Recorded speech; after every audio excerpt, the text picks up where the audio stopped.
When we think about the very first Christians, we usually picture this small, super unified group, right? But the actual story of the first church, the one right there in Jerusalem, is way more complex. And honestly, a lot more dramatic than you'd probably guess. We're talking division, persecution, exile, and in the end, a community that just got lost to history. So, yeah, let's get into it. So the book of Acts paints this incredible picture of the beginning, doesn't it? It describes a community living in, perfect harmony, sharing everything they had. And you get this line, "Great grace was upon them all." It's a really inspiring image for sure, and it's the one that has pretty much shaped how we've seen the early church for centuries.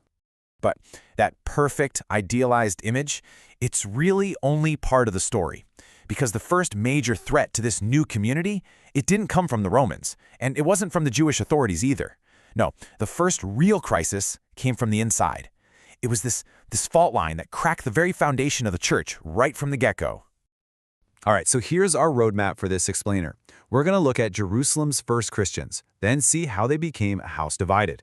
We'll explore how they saw themselves as fulfilling Judaism, check out the shifts in leadership, follow them as the church in exile, and finally, look at their fading legacy. Okay, so our story kicks off right there in Jerusalem. Now, the book of Acts gives us this really powerful glimpse of how the community started, but its focus shifts pretty quickly, right? It moves on to missionaries like Paul, and that leaves the story of the Jerusalem church itself kind of fragmented. We have to piece it together. So what was that first internal crisis? Well, you might think it was between Jewish followers and the new Gentile converts, but nope. The first real fault line was a division within the Jewish community itself. And the flashpoint is recorded right here in Acts. It says a complaint, a murmuring came up because the widows from one group were being neglected in the daily distribution of food. But listen, this was not just about food. This was about culture, it was about power, and it was about who had a voice in this brand new community. Okay, so this breaks it down really clearly. You had two main groups. On one side, you've got the Hebrews. These were the local Aramaic-speaking traditionalists, led by the 12 apostles. And then on the other side, you had the Hellenists. These were Greek-speaking Jews, folks from the diaspora, who were a lot more open to Greek culture. And this divide, this cultural and language gap, well, it became the first huge challenge the church had to deal with.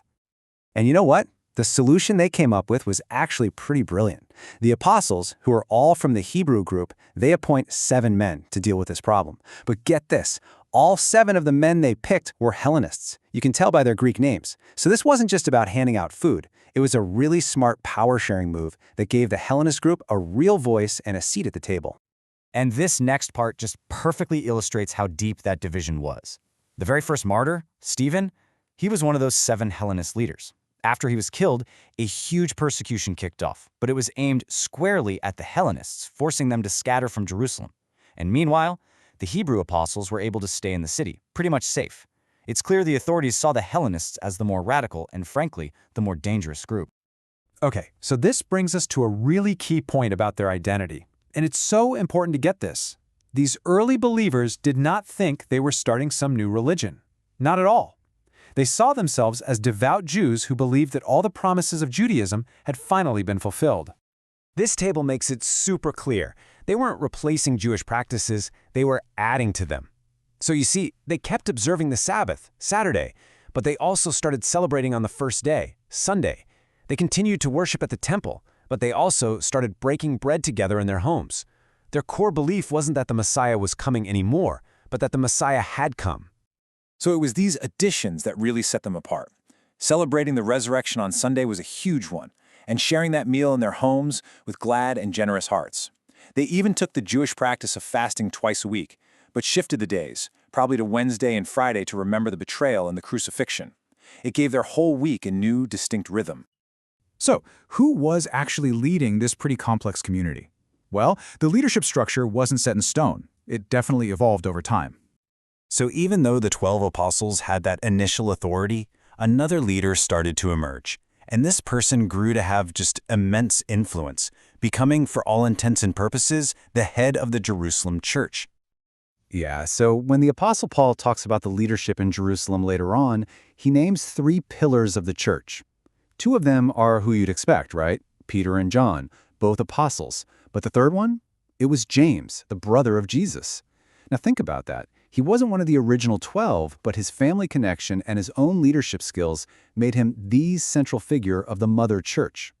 But even with this strong leadership, the Jerusalem community was heading straight for disaster. It was kind of a perfect storm of persecution from within and just total political chaos from the outside that would eventually force them to flee. I mean, this timeline just shows how incredibly fast everything fell apart. In 44 CE, the Apostle James is executed. Then, in 62, their main leader, James, the brother of Jesus, is also killed.